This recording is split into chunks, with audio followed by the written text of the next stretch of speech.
আমাদের জন্য সেদিন কেঁদে কেঁদে জাহান্নামের দরজায় দাঁড়িয়ে আমাদেরকে টেনে টেনে জান্নাতে ঢুকাবেন।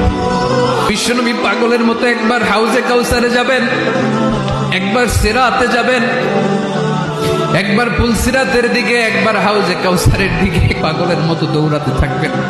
তার কোনো গুনাহগার উম্মত যাতে জাহান্নামে ঢুকে না যায়, সেদিন কেউ সুপারিশ করতে পারবে না বিশ্বনবী ছাড়া।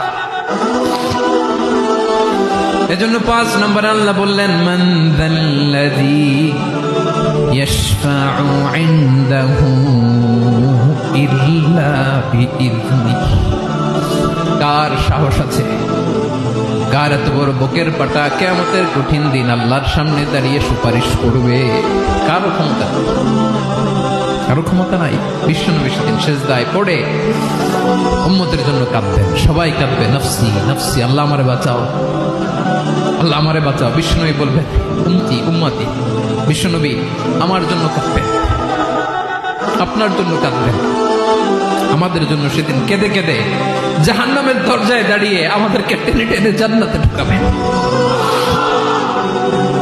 এজন্যই বিশ্বনবীর ভালোবাসা যেন আমাদের হৃদয়ে ভরপুর থাকে। আমার ভাইয়েরা, প্রতি শুক্রবার বিশ্বনবীর উপরে বেশি বেশি যেন আমরা দুরূদ পড়ি। আমরা যখন বিশ্বনবীর সালাম দেই, দুরূদ পড়ি, একদল স্পেশাল ফেরেশতা আছে যারা বিশ্বনবীর দুরূদটা নিয়ে সরাসরি বিশ্বনবীর রওজায় যায়, যে বলে অমুকের বেটা অমুক আপনারে সালাম দিয়েছে। বিশ্বনবী নিজ কবরের থেকে নিজেই সালামের উত্তর দেয়। বিশ্বনবীর ভালোবাসা যেন আমাদের হৃদয়ে থাকে, বিশ্বনবীর সুন্নাহ দিয়ে যেন আমাদের জীবনটাকে সাজাই, পারা যাবে ইনশাআল্লাহ। বিশ্বনবীর ভালোবাসা ছাড়া কেউ জান্নাতে ঢুকতে পারবে? বিশ্বনবীর পক্ষে আমরা বলবো, বিশ্বনবীর পক্ষে আমরা লিখবো, বিশ্বনবীর জন্য আমরা আমাদের কলিজার রক্ত বিলিয়ে দিব, ঠিক কিনা বলেন?